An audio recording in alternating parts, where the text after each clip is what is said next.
हैदराबाद से बड़ी खबर है, जहां पर सिकंदराबाद में बाइक के एक शोरूम में भयानक आग लग गई, जिसमें 3 लोगों की मौत हो गई है। बताया गया कि इन तीनों ही लोगों की मौत दम घुटने से हुई है। आग इतनी खतरनाक थी कि कई लोग शोरूम में ही फंस गए, जिन्हें किसी तरह क्रेन की मदद से बाहर निकाला गया। ये घटना हैदराबाद के सिकंदराबाद में हुई है, जहां पर एक बाइक शोरूम में आग लग गई और भीषण आग थी। शोरूम में लगी आग में 3 लोगों की जान चली गई और आग इतनी भयानक थी, इस बात का अंदाजा लगाइए कि लोगों को निकालने के लिए क्रेन की मदद लेनी पड़ी। क्रेन के जरिए जो लोग अंदर फंसे थे उन्हें बाहर निकाला गया। ये तस्वीरें हम आपको दिखा रहे हैं हैदराबाद के सिकंदराबाद की, जहां बाइक शोरूम में आग लग गई। खिड़की पर भी आप देख सकते हैं कैसे एक शख्स मौजूद है जो खुद को किसी तरह वहां से निकालने की कोशिश कर रहा है और क्रेन के जरिए तमाम लोग जो फंसे हुए थे अंदर उनको निकालने की कोशिश की गई। कुछ लोगों को निकाला भी गया, लेकिन इस दौरान 3 लोगों की जान चली गई। हैदराबाद में बाइक शोरूम में लगी भीषण आग से यह हड़कंप मच गया। तस्वीरें आप देखिए हैदराबाद के सिकंदराबाद की ये तस्वीरें, जहां पर बाइक शोरूम में अचानक आग लग गई, आग भड़क उठी और जिसके बाद अंदर मौजूद तमाम लोग फंस गए, जिसमें 3 लोगों की जान चली गई। कई लोगों को क्रेन के जरिए रेस्क्यू किया गया। बात कर लेते हैं हरियाणा की, जहां कैथल पुलिस ने हरियाणा को दहलाने की बड़ी साजिश नाकाम कर दी। 4 घंटे के ऑपरेशन के बाद विस्फोटक को डिफ्यूज किया गया।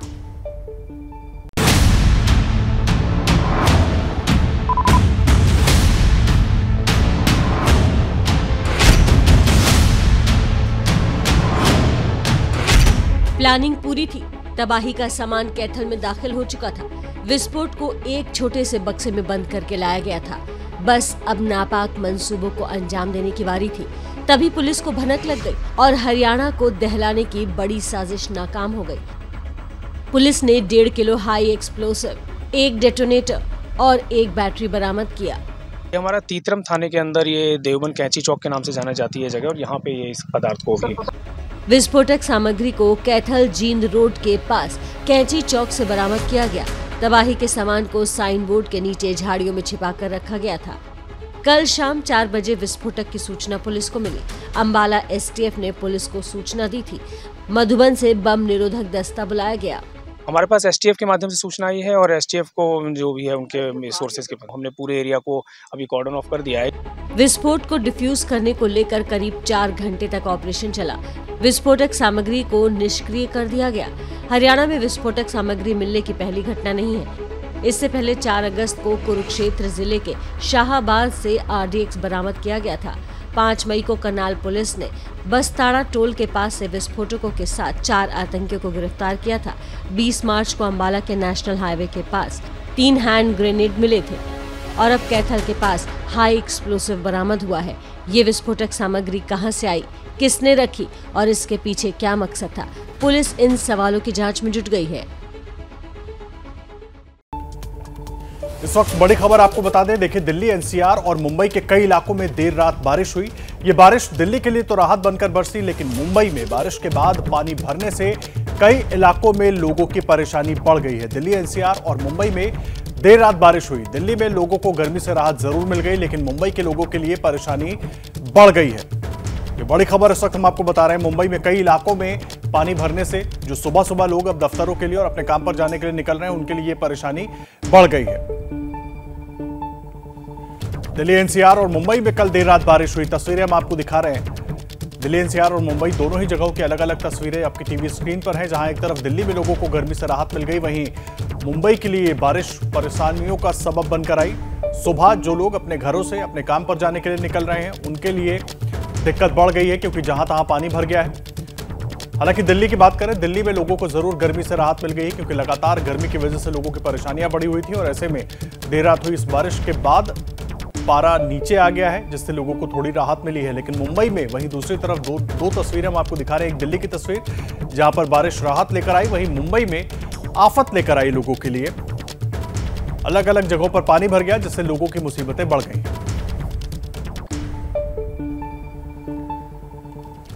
तो इस सितंबर महीने में बारिश के सितम की हम बात कर रहे हैं। मुंबई समेत महाराष्ट्र के कई इलाकों में जमकर बारिश हुई है, जिससे वहां के कई शहरों में बाढ़ जैसे हालात बन गए हैं।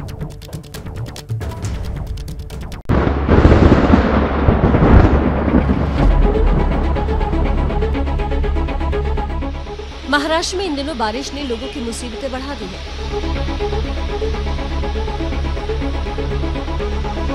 ये तस्वीरें महाराष्ट्र की राजधानी मुंबई की है, जहां देर रात बादल जमकर बरसे, जिसके बाद ये इलाका पानी पानी हो गया।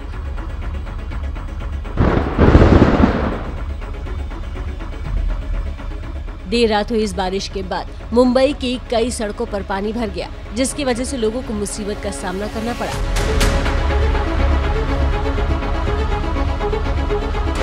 अब महाराष्ट्र के एक और बड़े शहर की सूरत देख लीजिए, जहां थोड़ी सी बारिश ने प्रशासन की पोल खोलकर रख दी। ये शहर नागपुर ही है, जहां कई सड़कें तालाब में तब्दील हो गई। ऐसा लगा कि बाढ़ ने इस शहर पर हमला बोल दिया।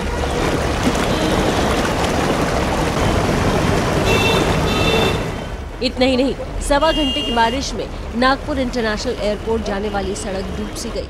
वहीं कुछ इलाकों में अपनी मंजिल तक पहुंचने के लिए लोगों को घुटने भर पानी को पार कर जाना पड़ा। लोग नागपुर के जब एयरपोर्ट पर पहुंचते हैं तो वहां से नागपुर शहर की ओर आने वाला जो रास्ता है, उस रास्ते की स्थिति ऐसी है। आप देख सकते हैं कि कार जो एयरपोर्ट की ओर जा रही है, वो किन स्थितियों में एयरपोर्ट के इलाके में प्रवेश कर रही है। नागपुर एयरपोर्ट से जो नागपुर वर्धा रोड पे आने मिलने वाली जो सड़क है, वहां पर करीब करीब तालाब जैसी स्थिति बन गई है। वहीं महाराष्ट्र के कई इलाकों के लोगों को अभी आसमानी आफत से राहत मिलती नहीं दिख रही है। मौसम विभाग ने कई इलाकों में आगे भी बारिश का अलर्ट जारी किया है। वहीं उत्तराखंड में भी बारिश ने लोगों की मुसीबतें बढ़ा दी हैं। कहीं बरसाती नाला तांडव मचा रहा है, तो कहीं दरकते पहाड़ ने लोगों का जीना मुहाल किया हुआ है। पहाड़ों पर हो रही बारिश ने लोगों की रफ्तार पर ब्रेक लगा दिया है। वहां की सड़कों पर पहाड़ों से रोज गिर रहे पत्थर लोगों की जान पर बनाए हैं। अब जरा जोशीमठ से इन तस्वीरों को देखिए। ये बद्रीनाथ हाईवे है, जिस पर लोग रोजाना सफर करते थे, लेकिन आज पानी की लहरों से लड़ रहे हैं। दरअसल अचानक पहाड़ों से निकलने वाले झरने में पानी की रफ्तार तेज हो गई, जिसकी वजह से वहां गुजर रही एक कार बीच में ही फंस गई। उसके बाद शुरू हुआ उससे जूझने का सिलसिला। 3 लोग मिलकर भी कार को बाहर निकालने में कई घंटों तक कामयाब नहीं हो सके। इस दौरान वहां कई गाड़ियां इस इंतजार में खड़ी रहीं कि कार निकलने के बाद वो अपनी मंजिलों तक पहुंचेंगी। इधर झरने के पानी की लहरें भी डराती रहीं। हालांकि बाद में जेसीबी की मदद से कार निकाल ली गई, जिसके बाद वहां लगा जाम खत्म हुआ। अब जरा एक दूसरी तस्वीर देखिए, जिसमें प्रशासन की लापरवाही साफ तौर पर देखने को मिलेगी। इस तरह सड़क को पार करना बेहद खतरनाक है।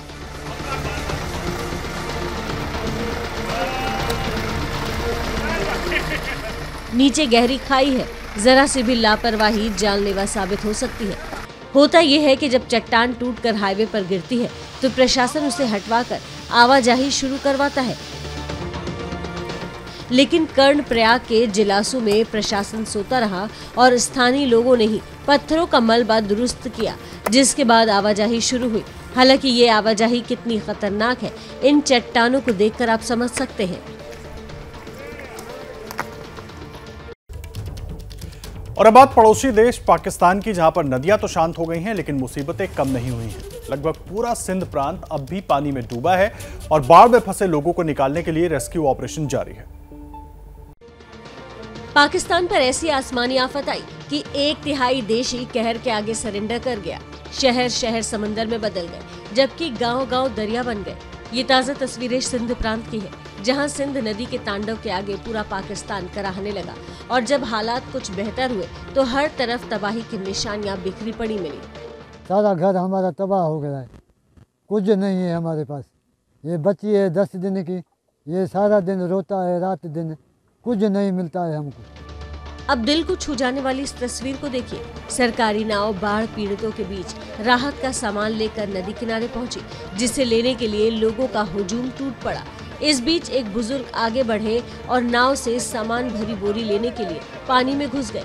लेकिन किस्मत देखिए, नाव पीछे चली गई और वो बुजुर्ग पानी में छटपटाता रहा। वहीं एक दूसरी जगह पर राहत के काम में लगे जवानों ने कुछ लोगों को राहत का सामान दिया। सिंध प्रांत के कई गांव पूरी तरह पानी में समाये हैं और वहां कई लोग कई दिनों से खुले आसमान के नीचे सड़क पर डेरा डाले हुए हैं। उनके पास खाने पीने का सामान तक नहीं है।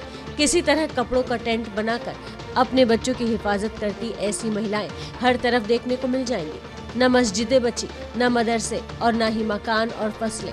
तबाही इतनी बड़ी आई कि सब कुछ नेस्तनाबूद हो गया। हमारे पास कोई आया ही नहीं कि कुछ नहीं हुआ, सारा घर हमारा जो है ना देखो ये टूट गया। राजनीति और आर्थिक तौर पर सबसे बुरे दौर से गुजर रहे पाकिस्तान ने मदद के लिए हर तरफ हाथ फैलाया है और मदद भी की जा रही है। लेकिन कहा जा रहा है कि बाढ़ प्रभावित इलाकों से पानी निकालने में 3 से 4 महीने भी लग सकते हैं। तब तक इन लोगों का क्या होगा कोई नहीं जानता, क्योंकि वहाँ की सरकार हाथ खड़े कर चुकी है।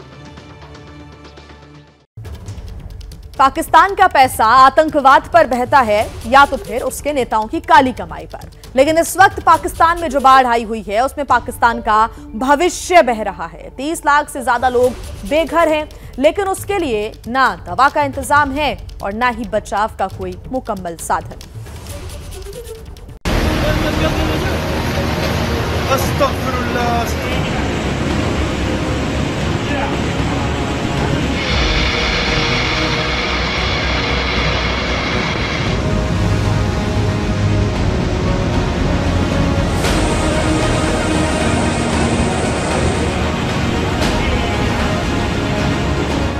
अगस्त के महीने में सैलाब की रफ्तार से तबाही।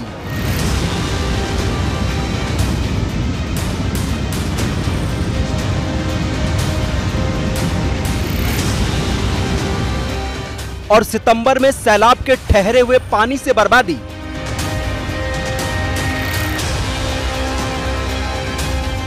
पाकिस्तान की आवाम अपने सबसे मुश्किल दौर से गुजर रही है।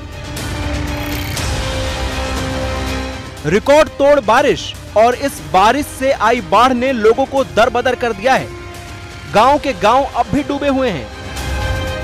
लोगों के आशियाने उजड़ गए हैं। न सिर के ऊपर छत बची है, न जीने के लिए पैसा। जिंदगी टेंट में गुजर रही है, वो भी अल्लाह के भरोसे। सारा घर हमारा तबाह हो गया है, कुछ नहीं है हमारे पास। ये बच्ची है 10 दिन की, ये सारा दिन रोता है, रात दिन कुछ नहीं मिलता है हमको। क्या करें हम, इसे बच्ची को दे दो, ये रोना बंद हो जाए। बाढ़ प्रभावित मुस्लिम शरणार्थियों के इस सबसे मुश्किल वक्त में उनका सहारा बनी है वो कौम जिस पर उन्होंने जुल्म सितम की इंतहा की। चारों तरफ भरे पानी में पाकिस्तान के मुस्लिमों को आसरा मिला एक मंदिर में, वैसा ही मंदिर जिन्हें तोड़कर पाकिस्तान वहां के अल्पसंख्यकों पर जाति करता था। बच्चों बुजुर्गों के लिए निवाले का इंतजाम कर रहे हैं इन्हीं मंदिरों में सेवा करने वाले लोग, यानी हिंदू। डॉन अखबार के मुताबिक बलूचिस्तान के एक गांव में है बाबा माधोदास मंदिर। इस मंदिर में करीब 200 से 300 मुस्लिम बाढ़ पीड़ित हैं। मंदिर में इनके खाने पीने का इंतजाम किया जा रहा है। बाबा माधोदास विभाजन के पहले इस इलाके के हिंदू संत थे। इनकी यहाँ काफी मान्यता है। यह मंदिर जलाल खान के इलाके में काफी ऊंचाई पर है। आसपास का पूरा इलाका डूब गया है, लिहाजा लोगों ने यहाँ शरण ली है। मंदिर में 100 से ज्यादा कमरे हैं। आपदा के इस दौर में यह मंदिर इंसानियत की मिसाल बन गया है, जिसने धर्म की बंदिश को तोड़कर सेवा को अपना धर्म माना है। पाकिस्तान पर बाढ़ की मुसीबत कितनी बड़ी है, ये इन तस्वीरों से साफ नजर आ रहा है। बाढ़ का पानी अभी कम होने का नाम नहीं ले रहा। बाढ़ के बाद बीमारियां फैल रही हैं और पाकिस्तान में दवाइयों की बेहद किल्लत है। खाने पीने का सामान भी बाढ़ प्रभावित इलाकों में मयस्सर नहीं है। बाढ़ से सबसे ज्यादा तबाही सिंध इलाके में हुई है और आने वाले दिनों में हालात संभलने की कोई उम्मीद नहीं है। सिंध के मुख्यमंत्री मुराद अली शाह के मुताबिक इलाके से पानी निकालने में 3 से 6 महीनों का वक्त लग सकता है। अब ऐसे में लोगों की मजबूरी है कि वो कब तक राहत कैंप्स में रहें। सिंध में लोग अब अपने घरों को लौट रहे हैं। चारों तरफ पानी है, लेकिन बर्बाद हुए घरों की ईंट को जोड़कर लोग अपने बच्चों को छत मयस्सर कराना चाहते हैं। हमारे घर हैं जो वो गिर गए। अभी ये बच्चे कह रहे हैं अबू हमें ये घर बनवा के दो। अब हम कहाँ से आए? नहीं, हमारे पास कोई आया ही नहीं कि कुछ नहीं हुआ। सारा घर हमारा जो है ना देखो ये टूट गया। अभी हम कहाँ किधर से बैठे? इधर टेंट नहीं लगी हुई है, हम इधर धूप में बैठे हैं। हालांकि ये काम आसान नहीं है, क्योंकि सैलाब ने सब कुछ तबाह कर दिया है।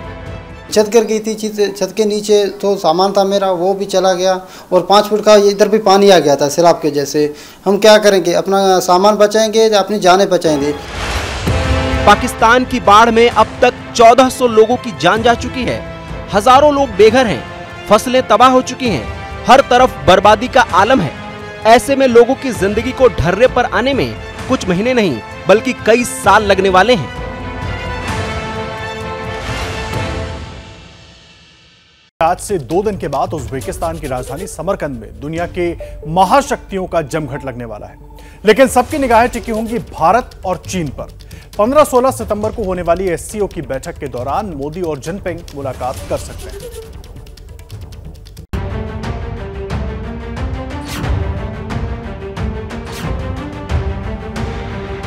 क्या समरकंद से निकलेगा भारत चीन समस्या का समाधान? क्या समरकंद में मुलाकात के बाद चालबाजियों से बाज आएगा चीन? ये सवाल 2 दिन बाद भारत और चीन के राष्ट्राध्यक्षों के बीच होने वाली मुलाकात से पहले उठने लगे हैं। उज्बेकिस्तान का समरकंद इस समय इसलिए भी पूरी दुनिया की निगाहों में है क्योंकि यहाँ पर दुनिया की 2 ताकतें भारत और चीन, उनके बीच में क्या बातचीत होगी, इस पर सबकी निगाहें लगी हुई हैं। और ऐसा इसलिए है क्योंकि इस एससीओ समिट जो कि 15 और 16 सितंबर को होने जा रही है, उसके ठीक पहले एक बड़ा कदम उठाते हुए भारत और चीन के बीच में एक समझौता हुआ है और उसके तहत पेट्रोलिंग पॉइंट 15 यानी कि हॉट स्प्रिंग गोगरा पर दोनों ही देशों की जो सेनाएं हैं वो पीछे जाएंगी, वहां से अस्थायी निर्माण तोड़े जाएंगे। 15-16 सितंबर को समरकंद में एससीओ की बैठक होने वाली है। बैठक में शामिल होने के लिए प्रधानमंत्री नरेंद्र मोदी उज्बेकिस्तान जाएंगे। चीन के राष्ट्रपति शी जिनपिंग भी पहुंचेंगे। एससीओ की बैठक से अलग मोदी और जिनपिंग की मुलाकात का कार्यक्रम है। प्रधानमंत्री मोदी और शी जिनपिंग जब मिलेंगे तो सीमा तनाव का विषय बातचीत का एक अहम बिंदु होगा। भारत एलएसी शांति को दोनों देशों के बीच बेहतर संबंधों का आधार बता चुका है, इसलिए हो सकता है कि दोनों नेताओं के बीच गर्मजोशी भी दिखे। भारत और चीन के अलावा दुनिया की निगाहें ईरान पर भी होंगी। उज्बेकिस्तान के समरकंद में एससीओ समिट का ये वेन्यू है और यहाँ पर सबसे अहम बात यह है कि कुछ ऐसी मुलाकातें होने जा रही हैं जिनको लेकर के ये चर्चा है कि उससे दुनिया की जो डिप्लोमेसी है उसकी सूरत बदल सकती है। कुछ ऐसे घटनाक्रम होने जा रहे हैं। ईरान को जिस तरह से एक एससीओ समिट के मेंबर स्टेट के तौर पर दाखिला मिलने की जो बात है कि ईरान इसमें शामिल हो जाएगा, उससे एक बड़ा ब्लॉक यहाँ पर बनने की बात कही जा रही है और ऐसा ब्लॉक जो कि वेस्ट के खिलाफ होगा। आप सोचिए, एक संगठन में रूस भी हो, चीन भी हो, ईरान भी हो और सेंट्रल एशिया के देश भी हों। एससीओ समिट उज्बेकिस्तान के जिस समरकंद शहर में हो रही है, उस शहर का इतिहास के एक अहम किरदार से बहुत गहरा रिश्ता है। वो किरदार जो उज्बेकिस्तान के लोगों के लिए महानायक है, लेकिन इसके उलट दुनिया के कई देशों के लिए खलनायक है। हम बात कर रहे हैं तैमूर लंग की। वही तैमूर जिसने भारत पर भी आक्रमण किया था। एबीपी न्यूज के सहयोगी अभिषेक उपाध्याय तैमूर लंग की शहर समरकंद से आपके लिए सुपर एक्सक्लूसिव रिपोर्ट लेकर आए हैं, आप भी देखिए।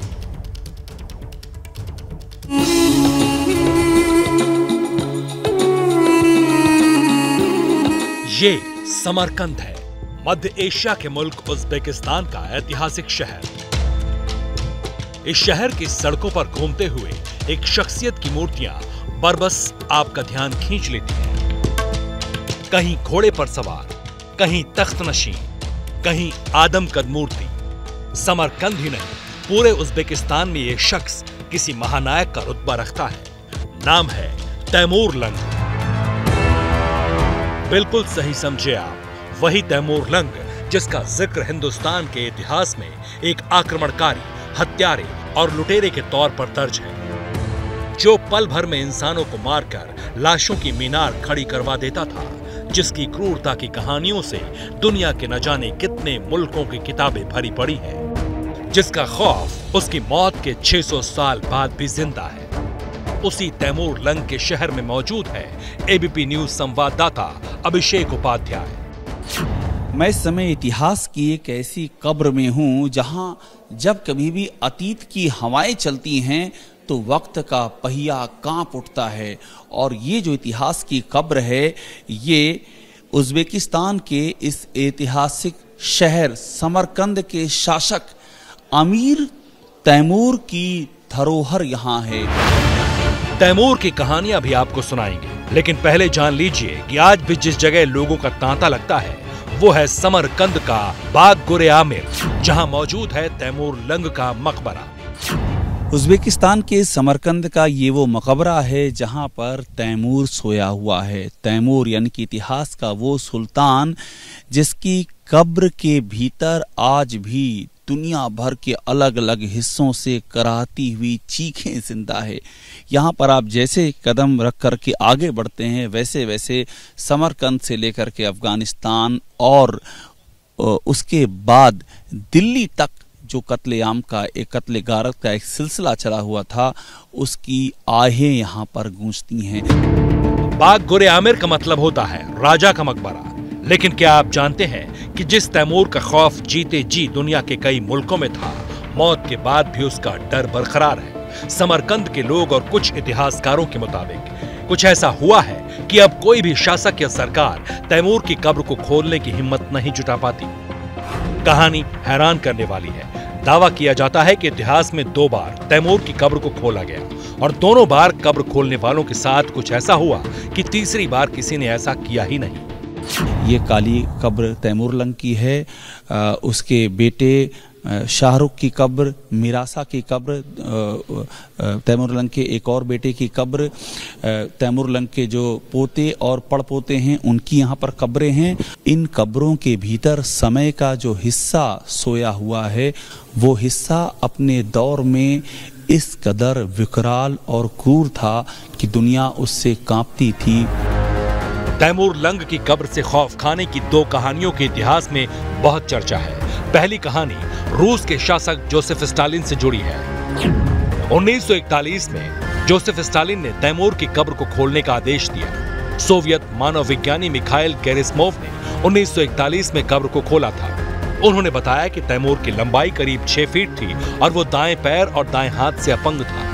तैमूर की कब्र पर एक चेतावनी का भी जिक्र उन्होंने किया था, जिसमें लिखा था, जब मैं अपनी मौत के बाद दोबारा उठूंगा तो पूरी दुनिया कांप उठेगी। जो भी मेरी कब्र खोलेगा वो शत्रु से बुरी तरह हारेगा। इस चेतावनी का जिक्र हमारे रिपोर्टर से तैमूर के मकबरे के बारे में बताने वाले गाइड ने भी किया।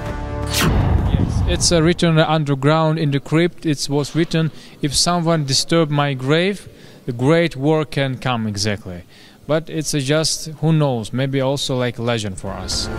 तैमूर उज़्बेकिस्तान में किस तरह का नायक है ये आपको इस गाइड के नाम से पता चल जाएगा। इसका नाम भी तैमूर है और न जाने कितने लोग तैमूर नाम रखते हैं। बहरहाल इसने हमें बताया कि कब्र खोदे जाने के बाद रूस के साथ क्या हुआ था। समरकंद में इसी तैमूर लंग की कब्र को साल 1941 में जोसेफ स्टालिन ने इस कब्र को खोलने की कोशिश की। जब इस कब्र को खोला तो ये ऐसा बताते हैं कि अंदर ये पाया गया, एक चेतावनी थी कि जो भी मेरी कब्र को खोलने की कोशिश करेगा उस पर भयानक मुसीबत टूटेगी। और संयोग देखिए, अगले ही दिन सोवियत संघ पर जर्मनी ने यानी कि हिटलर ने आक्रमण कर दिया।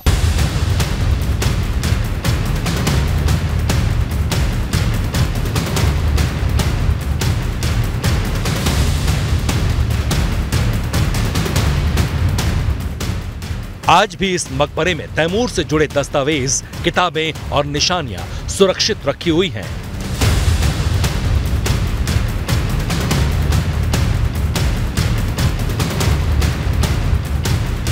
ये देखिए, यहाँ पर तस्वीर है अमीर तैमूर की। यहाँ पर अमीर तैमूर के नाम से ही जाना जाता है। ये तैमूर की तलवार है यहाँ पर। और हमको यहाँ पर अब दिख रही है जफरनामा।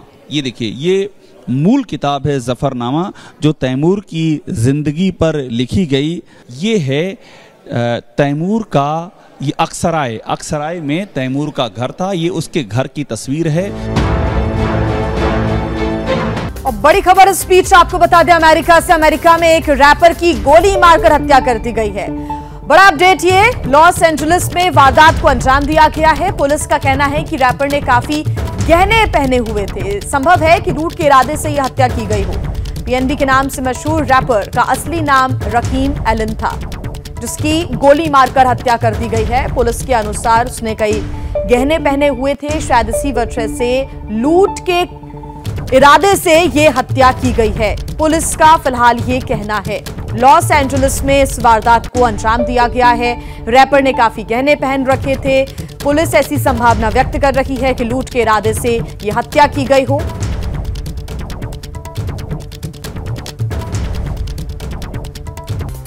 और बड़ी खबर इस वक्त आपको बता दें हैदराबाद से, वहां के सिकंदराबाद में बाइक के एक शोरूम में भयानक आग लग गई, जिसमें 3 लोगों की मौत हो गई है। बताया जा रहा है कि इन लोगों की मौत दम घुटने की वजह से हुई। आग इतनी खतरनाक थी कि कई लोग शोरूम में ही फंस गए थे, जिन्हें किसी तरह क्रेन की मदद से बाहर निकाला गया है।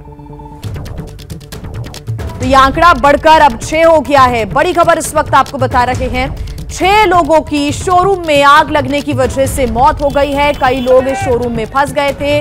बताया जा रहा है कि उनको क्रेन की सहायता से बाहर निकाला गया।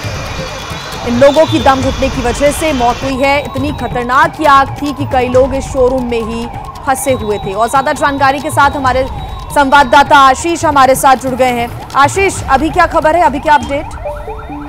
जी देखिए, अभी आग पे काबू पा लिया गया है, लेकिन दुर्भाग्यवश करीब 6 लोगों की, इसमें एक महिला भी है, वो उसकी जान इस अग्निकांड में चली गई है। ये जो बिल्डिंग थी, जो ये लॉज था, ये सिकंदराबाद रेलवे स्टेशन के काफी नजदीक था और अधिकांशतः जो इस शहर में किसी कार्यवश आने वाले लोग थे वो इस लॉज में रुके हुए थे। इसमें जो मृतकों में शामिल लोग हैं उसमें से एक की पहचान दिल्ली के निवासी के रूप में हुई है, एक की पहचान विजयवाड़ा और एक अन्य की पहचान चेन्नई के निवासी के रूप में हुई है। तो करीब 6 लोगों की मौत इस अग्निकांड में हुई है, जिसमें एक महिला भी शामिल है। आग करीब 10 बजे के आसपास में शुरू होती है, बेसमेंट से शुरू होती है और ऊपर के मंजिलों में फैलती है। पूरे 4 मंजिलों की बिल्डिंग थी, इमारत थी और ऊपर के मंजिलों में पहली और दूसरी मंजिल में जो गेस्ट एक होटल और एक लॉज में रुके हुए थे वो गहरे धुएं और आग में फंस जाते हैं, जिसकी वजह से मौत होती है। बहुत शुक्रिया आशीष आपका इस पूरी जानकारी के लिए। और अब खबर हरियाणा के कैथल से, जहां पुलिस ने हरियाणा को दहलाने की बड़ी साजिश नाकाम कर दी। 4 घंटे के ऑपरेशन के बाद विस्फोटक को यहां डिफ्यूज कर दिया गया।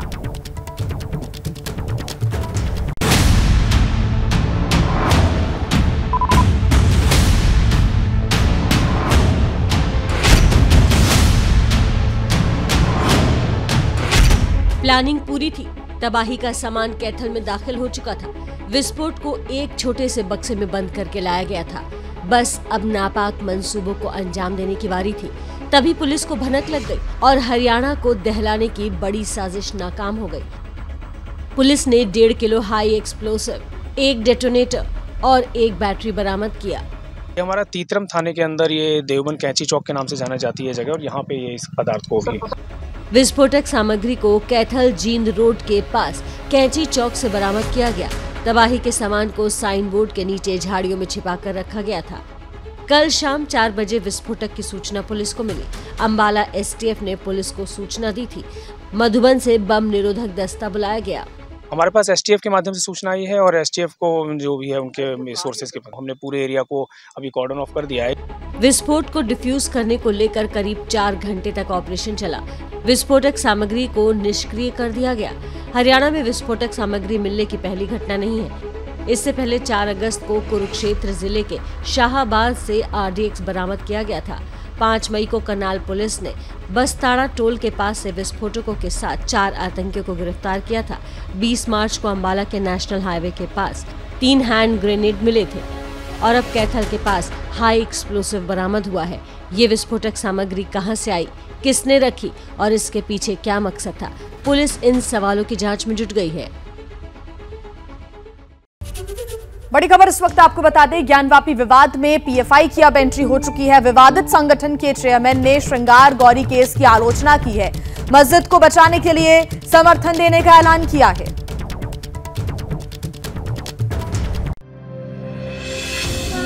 सारे हिंदू खुश हैं। हर हर महादेव। बाबा विश्वनाथ ट्रस्ट एक्ट तमाम चीजों पर उन्होंने क्लियर किया है। फैसला 150-200 पेजों में है।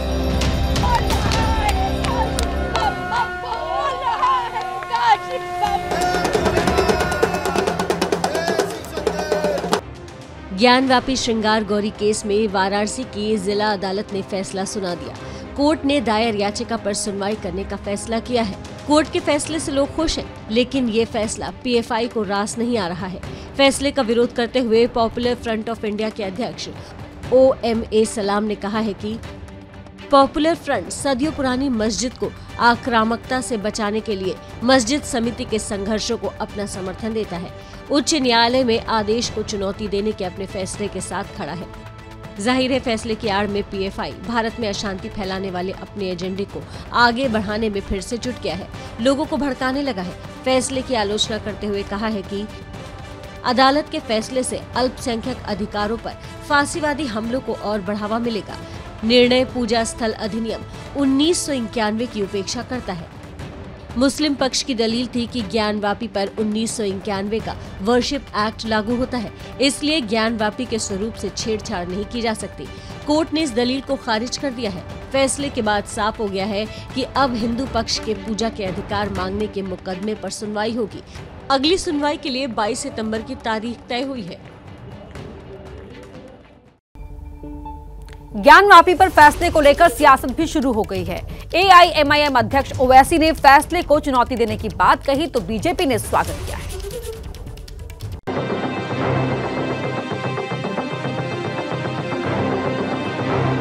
सच सच होता है, इससे देश में डिस्टेबलाइजिंग इफेक्ट पैदा हो सकता है।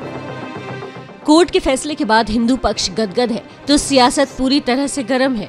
फैसले पर सियासत कैसे गरमाई हुई है आपको बताएंगे, लेकिन उससे पहले जान लीजिए कल कोर्ट में क्या हुआ। ज्ञानवापी इंतजामिया कमेटी ने 3 कानूनों के आधार पर इस मामले को सुनवाई योग्य नहीं मानने की कोर्ट से अपील की। इसमें पहला था 1991 का प्लेसेस ऑफ वर्शिप एक्ट, जो ये कहता है कि 15 अगस्त 1947 के बाद से धार्मिक स्थल से जुड़े किसी भी विवाद की सुनवाई नहीं हो सकती। एक्ट के मुताबिक 1947 के बाद किसी धार्मिक स्थल के स्टेटस में कोई बदलाव संभव नहीं है। दूसरा तर्क वक्फ एक्ट 1995 को लेकर दिया गया। मुस्लिम पक्ष का कहना था कि ज्ञानवापी मस्जिद वक्फ की संपत्ति है, आजादी से पहले वक्फ एक्ट में दर्ज है। तीसरा तर्क काशी विश्वनाथ टेम्पल एक्ट 1983 का दिया गया, जिसके तहत विश्वनाथ मंदिर ट्रस्ट बिना राज्य सरकार की अनुमति के कोई संपत्ति अर्जित नहीं कर सकता। लेकिन अपने आदेश में कोर्ट ने इन तीनों दलीलों को खारिज कर दिया। केंद्रीय मंत्री गिरिराज सिंह ने फैसले का स्वागत किया है। सच सच होता है, हम सच के साथ हैं, न्याय पर मुझे भरोसा है, न्यायालय पर। हालांकि AIMIM अध्यक्ष ओवैसी को कोर्ट का फैसला नहीं भाया। फैसला कोर्ट का है, लिहाजा खुलकर तो कुछ नहीं बोले, लेकिन इशारों ही इशारों में बहुत कुछ कह गए। सुनिए क्या कहा। हम दोबारा 80 और 90 के दहे में वापस जा रहे हैं। फिर इससे देश में डिस्टेबलाइजिंग इफेक्ट पैदा हो सकता है। बीजेपी नेता राज्यवर्धन सिंह राठौर ने कोर्ट के फैसले पर खुशी जताई। ट्वीट कर कहा, ज्ञानवापी मंदिर का सच सामने आ रहा है। मोदी काल में राष्ट्र अतीत के कलंकों से मुक्त हो रहा है। ये शुभ संयोग है। भारत की आत्मा पर चोट किया गया है इस्लामी आक्रांताओं द्वारा। कांग्रेस द्वारा सत्य संस्कृति जीतेगी, कांग्रेसी षड्यंत्र हारेगा। हमें न्यायालय पर विश्वास है। और अब एक और अहम खबर आपको बता दें। मुस्लिमों के धार्मिक स्थल पिरान कलियर पर उत्तराखंड के वक्फ बोर्ड के चेयरमैन ने सवाल उठाए हैं। मजार प्रबंधकों पर कई तरह के आरोप भी लगाए हैं।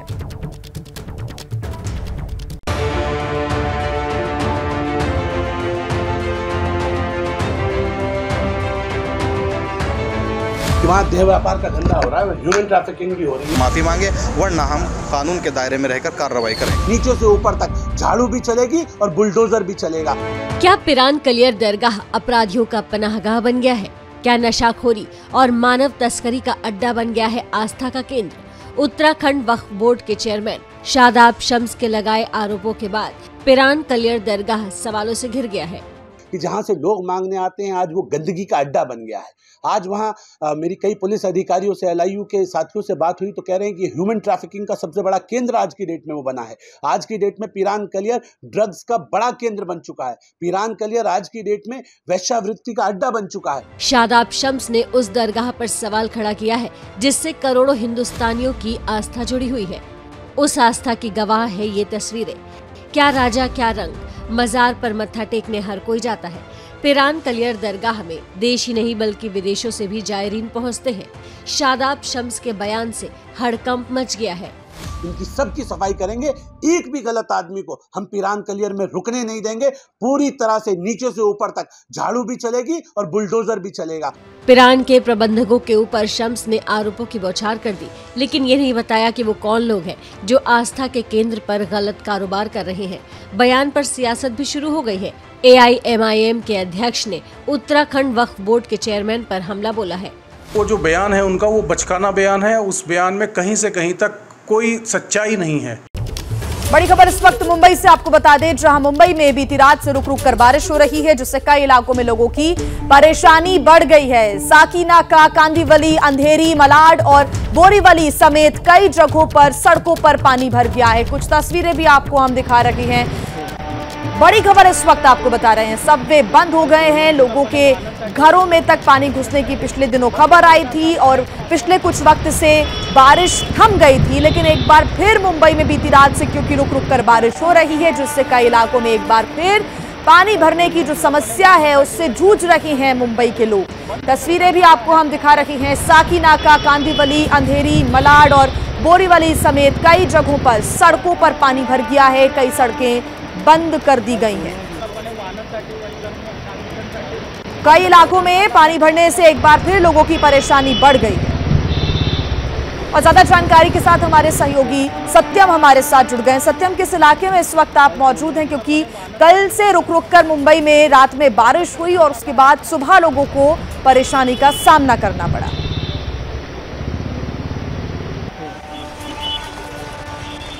जी, आज सुबह 5 बजे से लगभग मुंबई में मूसलाधार बारिश की शुरुआत हुई है। हम इस वक्त मौजूद मुंबई के अंधेरी इलाके में। अंधेरी इलाके का ये अंधेरी सबवे है। निचला इलाका होने की वजह से सबवे के नीचे कुछ देर पहले 2 से 3 फुट पानी भरा था। फिलहाल सबवे के नीचे अभी भी 1 से 1.5 फुट पानी देखने मिल रहा है। अंधेरी सबवे पूरी तरह से गाड़ियों के लिए और नागरिकों के लिए बंद कर दिया गया है। फिलहाल मुंबई के वेस्टर्न इलाकों में बारिश से तेज बारिश हो रही है, जिसकी वजह से वेस्टर्न इलाके में कांदीवली, अंधेरी, बोरीवली, दहिसर, मलाड, गोरेगांव ये सभी इलाके में जोरदार बारिश होने की वजह से निचला इलाका जो इस जगह में पानी भरना शुरुआत हो गया है। फिलहाल अंधेरी सबवे का तस्वीरों में सीधा सीधा दिख रहा है कि सबवे के नीचे बड़े बड़े है यहाँ मैनहोल है खुले हुए और उसी में पानी खोल के तो गटर में जाने का जो प्रोसेस है BMC का जनरेटर के माध्यम से वो शुरू हुआ। मुंबई में देर रात से रात भर है बारिश शुरू थी, लेकिन मुंबई में सुबह 5 बजे है तेज बारिश होने की वजह से मुंबई के जो निचले इलाके हैं इसी तरह की तस्वीर देखने मिल रही है। बिल्कुल सत्यम, अब सवाल ये है कि कब मुंबई वालों को राहत मिलेगी? मौसम विभाग का क्या कहना है? क्योंकि मुंबई के लोग लगातार इस बात से परेशान हो रहे हैं, क्योंकि आपने बताया कि सुबह 5 बजे से मूसलाधार बारिश हो रही है और इस बारिश की वजह से लोगों को काफी दिक्कतों का सामना करना पड़ रहा है। सत्यम, आप हमारे साथ बने रहिए और अलग अलग इलाकों की तस्वीर हम आपको दिखा रहे हैं, जहां पर कई सड़कों पर पानी भर चुका है। सुबह सुबह लोग अपने घरों से ऑफिस के लिए, स्कूल के लिए, कॉलेजेस के लिए निकल रही हैं, लेकिन उन्हें इस जल भराव का सामना करना पड़ रहा है। मुंबई में बारिश ने एक बार फिर मुसीबत बढ़ा दी है। साकीनाका इलाके की तस्वीरें हम आपको बता रहे हैं। इसके पहले हमारे सहयोगी सत्यम आपको अंधेरी सबवे का हाल दिखा रहे थे, जो कि लोगों के लिए बंद कर दिया गया है और फिलहाल प्रशासन BMC वहां की इस पानी को निकालने की कोशिश कर रही है। जो सबवे बंद है वहां से पानी को मोटर के जरिए निकालने का प्रयास किया जा रहा है। ये साकीनाका की तस्वीरें हैं और ट्रैफिक क्योंकि मुंबई में एक बड़ी समस्या बना रहता है, लेकिन इस पानी भरने के बाद और भी ज्यादा परेशानी लोगों को होती हुई नजर आ रही। कांदीवली की तस्वीरें आपको हम दिखा रहे हैं और तस्वीरें जहां पर आपको ये सड़कें बारिश में चमचमाती हुई जरूर नजर आ रही हैं, लेकिन लोगों की मुसीबत भी इस बारिश ने बहुत ज्यादा बढ़ा दी है। मुंबई में लगातार रुक रुक कर बारिश हो रही है और जैसा हमारे सहयोगी सत्यम ने बताया कि सुबह 5 बजे से मूसलाधार बारिश हुई, जिसकी वजह से सड़कें अब तालाब में तब्दील होती हुई नजर आ रही है।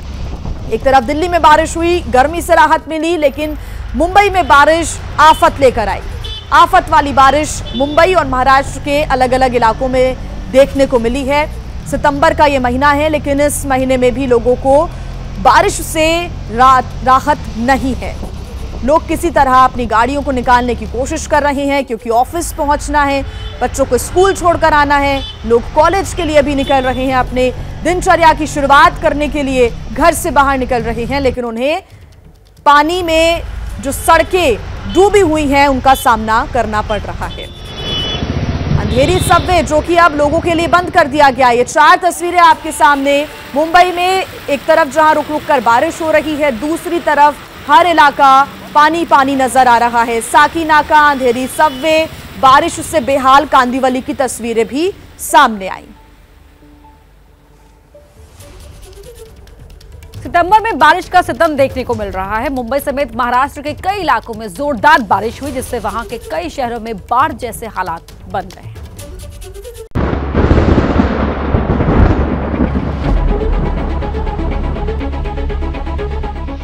महाराष्ट्र में इन दिनों बारिश ने लोगों की मुसीबतें बढ़ा दी है।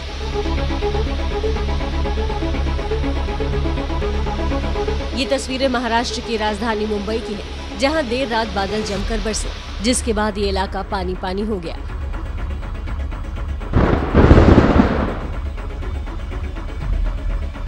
देर रात हुई इस बारिश के बाद मुंबई की कई सड़कों पर पानी भर गया, जिसकी वजह से लोगों को मुसीबत का सामना करना पड़ा।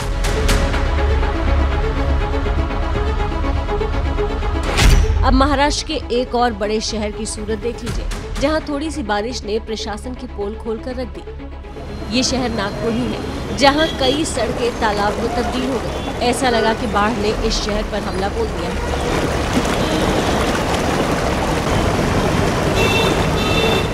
इतना ही नहीं, 1.25 घंटे की बारिश में नागपुर इंटरनेशनल एयरपोर्ट जाने वाली सड़क डूब सी गई।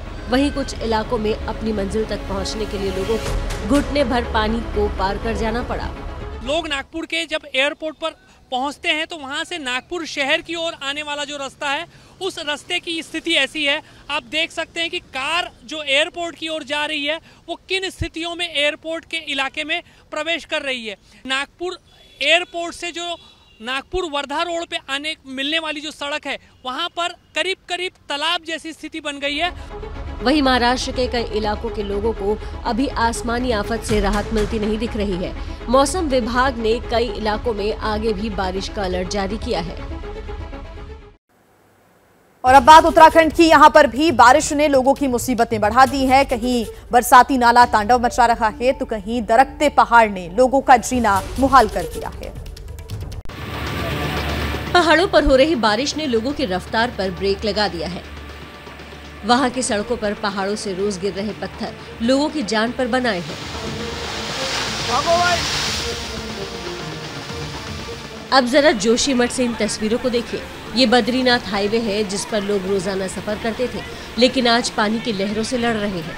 दरअसल अचानक पहाड़ों से निकलने वाले झरने में पानी की रफ्तार तेज हो गई, जिसकी वजह से वहां गुजर रही एक कार बीच में ही फंस गई। उसके बाद शुरू हुआ उससे जूझने का सिलसिला। 3 लोग मिलकर भी कार को बाहर निकालने में कई घंटों तक कामयाब नहीं हो सके। इस दौरान वहां कई गाड़ियां इस इंतजार में खड़ी रहीं कि कार निकलने के बाद वो अपनी मंजिलों तक पहुंचेंगी। इधर झरने के पानी की लहरें भी डराती रहीं। हालांकि बाद में जेसीबी की मदद से कार निकाल ली गई, जिसके बाद वहां लगा जाम खत्म हुआ। अब जरा एक दूसरी तस्वीर देखिए, जिसमें प्रशासन की लापरवाही साफ तौर पर देखने को मिलेगी। इस तरह सड़क को पार करना बेहद खतरनाक है।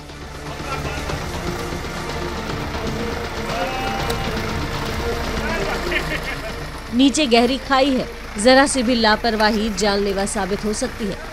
होता यह है कि जब चट्टान टूटकर हाईवे पर गिरती है तो प्रशासन उसे हटवाकर आवाजाही शुरू करवाता है,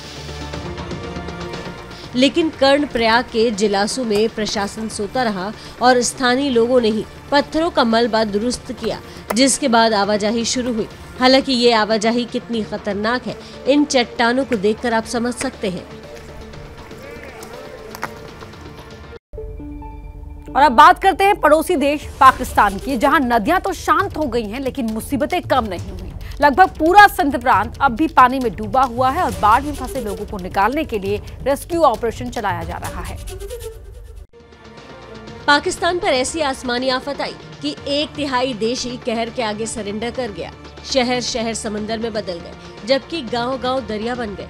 ये ताज़ा तस्वीरें सिंध प्रांत की है, जहां सिंध नदी के तांडव के आगे पूरा पाकिस्तान कराहने लगा और जब हालात कुछ बेहतर हुए तो हर तरफ तबाही की निशानियां बिखरी पड़ी मिली।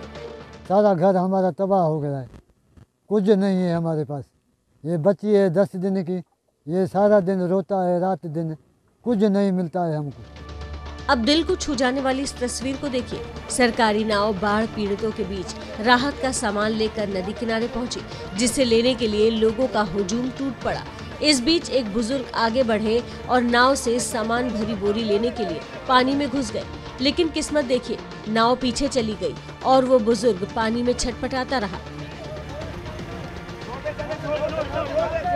वहीं एक दूसरी जगह पर राहत के काम में लगे जवानों ने कुछ लोगों को राहत का सामान दिया।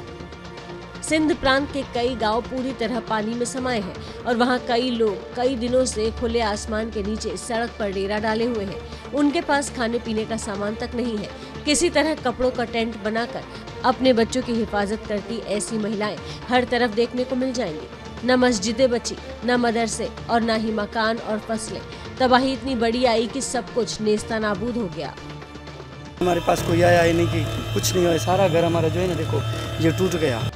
राजनीति और आर्थिक तौर पर सबसे बुरे दौर से गुजर रहे पाकिस्तान ने मदद के लिए हर तरफ हाथ फैलाया है और मदद भी की जा रही है, लेकिन कहा जा रहा है कि बाढ़ प्रभावित इलाकों से पानी निकालने में 3 से 4 महीने भी लग सकते हैं। तब तक इन लोगों का क्या होगा कोई नहीं जानता, क्योंकि वहाँ की सरकार हाथ खड़े कर चुकी है। ब्रिटेन की महारानी एलिजाबेथ के निधन का आज चौथा दिन है। 70 साल तक राज करने वाली महारानी अपने पीछे बहुत बड़ी विरासत छोड़ गई हैं, लेकिन कुछ ऐसे राज भी छोड़ गई हैं जिनके बारे में जानने की दिलचस्पी पूरी दुनिया को है। इन्हीं में से एक है महारानी की लिखी एक सीक्रेट चिट्ठी। आखिर उस चिट्ठी का रहस्य क्या है, इस रिपोर्ट में देखते हैं।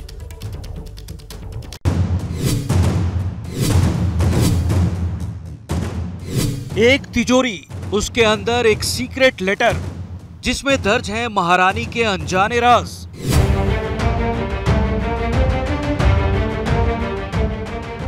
वो भी वो राज जो कि किसी और ने नहीं बल्कि खुद महारानी एलिजाबेथ द्वितीय ने अपने हाथ से लिखे हैं। उस लेटर में क्या लिखा है ये आज तक किसी को नहीं पता और शायद आगे भी कई वर्षों तक पता नहीं चल पाएगा। लेकिन ये जानने की दिलचस्पी पूरी दुनिया को है कि आखिर महारानी ने वो सीक्रेट लेटर तिजोरी में क्यों रखवाया।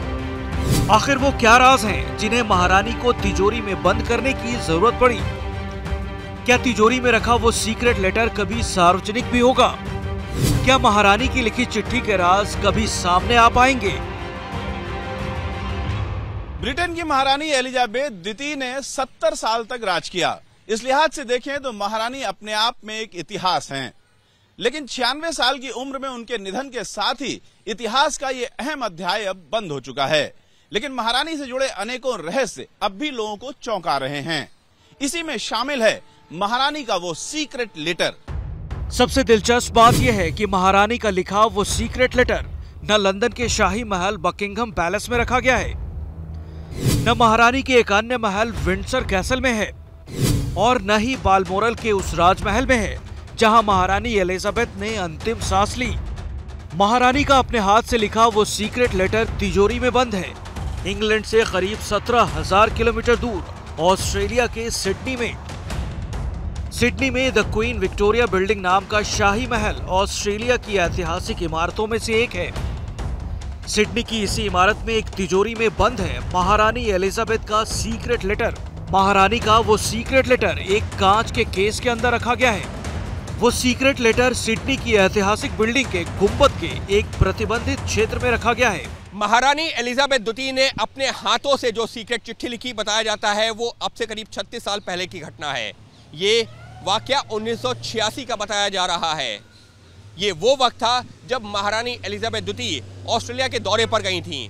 बताया जाता है कि महारानी एलिजाबेथ द्वितीय ने ये चिट्ठी सिडनी के लोगों के नाम लिखी थी, लेकिन उस चिट्ठी में लिखा क्या था इस बात की जानकारी तो महारानी एलिजाबेथ द्वितीय के निजी कर्मचारियों को तक नहीं थी। महारानी की तरफ से उस रहस्यमयी चिट्ठी के बारे में सिडनी के मेयर को बाकायदा इत्तला की गई है। आखिर ब्रिटेन की महारानी को ऑस्ट्रेलिया में वो अपना सीक्रेट लेटर रखने की जरूरत क्यों पड़ी? इसका पता चलता है एक और पत्र से जो कि महारानी एलिजाबेथ की तरफ से सिडनी के मेयर को लिखा गया है। सेवा में मेयर, सिडनी, ऑस्ट्रेलिया। अभिवादन। वर्ष 2085 ईस्वी में जो भी दिन आपको उपयुक्त लगे, उस दिन आप कृपया इस लिफाफे को खोलकर सिडनी के नागरिकों को मेरा संदेश बताएं। बताया जा रहा है कि मेयर को लिखी इस चिट्ठी में क्वीन एलिजाबेथ के दस्तखत हैं। इससे ये भी पता चल रहा है कि महारानी सिडनी के लोगों को कुछ बताना चाहती हैं या कहना चाहती हैं, लेकिन उस लिफाफे के अंदर का रहस्य साल 2085 से पहले नहीं खुल सकेगा, यानी आज से 63 साल बाद। ऐसा महारानी एलिजाबेथ ने सिडनी के मेयर को निर्देश दिए हैं। माना जाता है कि महारानी एलिजाबेथ द्वितीय के दिल में ऑस्ट्रेलिया के लिए एक खास जगह थी। इसका अंदाजा इसी बात से लग जाता है कि अपने 70 साल के राजकाज के दौरान महारानी ने 16 बार ऑस्ट्रेलिया का दौरा किया। 1954 में महारानी का ताज पहनने के 2 साल के भीतर ही पहली बार ऑस्ट्रेलिया का दौरा किया था महारानी एलिजाबेथ द्वितीय ने। सामने आ रही जानकारी के मुताबिक महारानी एलिजाबेथ द्वितीय का सिडनी में एक महल भी है जहां वो रुका करती थी। महारानी के लिए ऑस्ट्रेलिया खास रहा तो ऑस्ट्रेलिया भी महारानी के साथ रहा। साल 1999 में ऑस्ट्रेलिया में इस बात को लेकर रेफरेंडम भी करवाया गया था कि क्या महारानी को हेड ऑफ द स्टेट के पद से हटाया जाए या नहीं। लेकिन ऑस्ट्रेलिया का जनादेश महारानी एलिजाबेथ सेकंड के साथ था। लेकिन सिडनी में रखे गए उस सीक्रेट लेटर में महारानी ने क्या लिखा है? क्या तिजोरी में बंद उनकी सीक्रेट चिट्ठी में संदेश सिर्फ सिडनी वालों के लिए है या पूरे ऑस्ट्रेलिया के लिए? ये जानने के लिए अभी 6 दशक का इंतजार करना होगा। फिलहाल तो महारानी को श्रद्धांजलि देने वालों का तांता लगा है। जब महारानी के शव को बालमोरल राजमहल से स्कॉटलैंड की राजधानी एडिनबर्ग से ले जाया जा रहा था, तो किसानों ने उनके सम्मान में सड़क के दोनों तरफ अपने ट्रैक्टर खड़े कर दिए। इस वक्त की बड़ी खबर आपको बता दें, कैथल पुलिस ने हरियाणा को दहलाने की बड़ी साजिश को नाकाम कर दिया। कैथल में करीब 1.5 किलो विस्फोटक बरामद हुआ था। हाई इंटेंसिटी एक्सप्लोसिव बरामद हुआ था। 4 घंटे के ऑपरेशन के बाद विस्फोटक को डिफ्यूज किया गया। लेकिन बड़ा सवाल यह कि आखिर हरियाणा को कौन दहलाना चाहता था?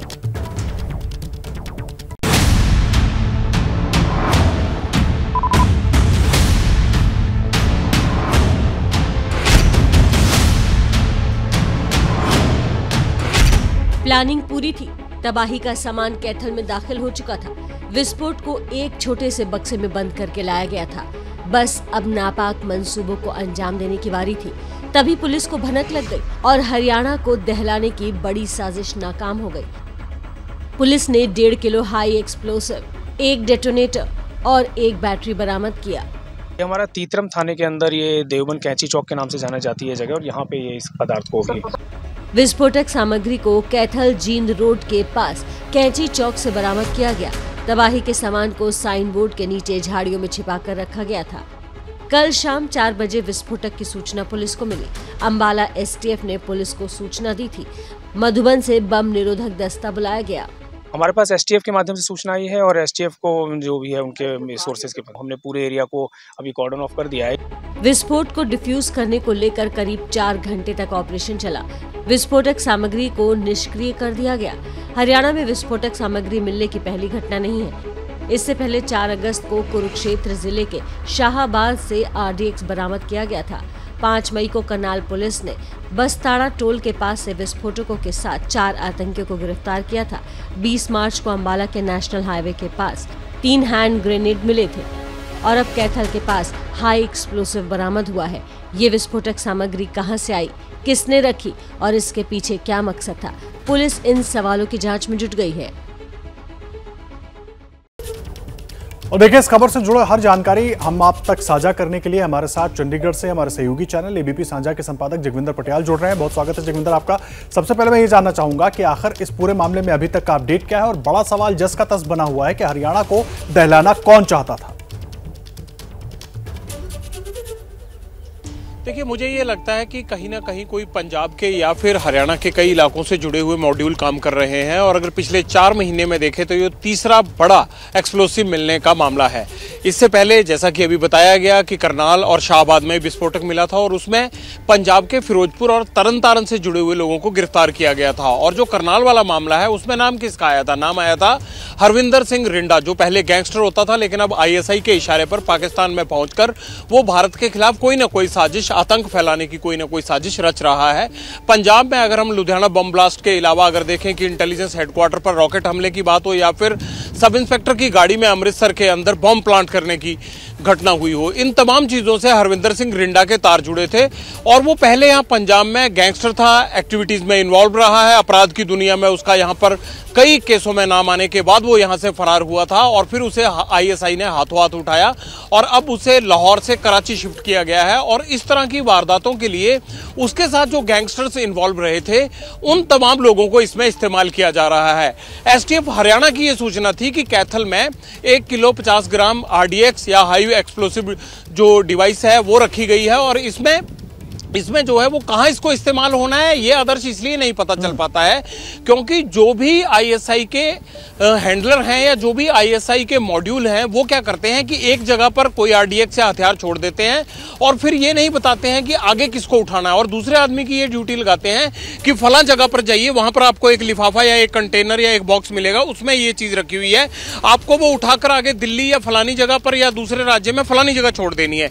तो ये खालिस्तान के टाइम से एक्टिविटी रही है, इसीलिए अभी तक ये नहीं पता लग पाया है कि कैथल में मिले RDX को आगे किसने उठाना था, कहां इस्तेमाल होना था। और दूसरी बात महत्वपूर्ण यह है कि अगर हरियाणा STF ने ये सूचना दी और एजेंसियों को ये सूचना मिली और उसके बाद उन्होंने हरियाणा पुलिस को अलर्ट किया है तो एक चीज साफ है कि STF या एजेंसियों के हाथ में ऐसा कोई आदमी जरूर लगा है जिसने ये बताया है कि उसने ये RDX या ये सब विस्फोटक सामग्री यहां पर रखी हुई थी और उसी सिलसिले में ये उसकी इंटरोगेशन में खुलासा होने के बाद जो है हरियाणा पुलिस ने ये रिकवर किया और माना ये जा रहा है कि जैसे शाहबाद और करनाल में RDX मिलने की घटनाएं हुई थी, शायद ये भी थोड़ा पुराना रखा हुआ RDX था और इसे भी हो सकता है उन्हीं मॉड्यूल से जुड़े हुए किसी आदमी ने रखा हो। फिलहाल इस मामले में पुलिस आगे की जांच कर रही है। बिल्कुल जगविंदर जी, बहुत शुक्रिया आपका तमाम जानकारी के लिए। इस मामले को लेकर आगे और क्या खुलासे होते हैं इस पर हमारी नजर रहेगी। आगे बढ़ते हैं। मुस्लिमों के धार्मिक स्थल पिरान कलियर पर उत्तराखंड के वक्फ बोर्ड के चेयरमैन ने सवाल उठाए हैं। मजार प्रबंधकों पर कई आरोप भी लगाए हैं।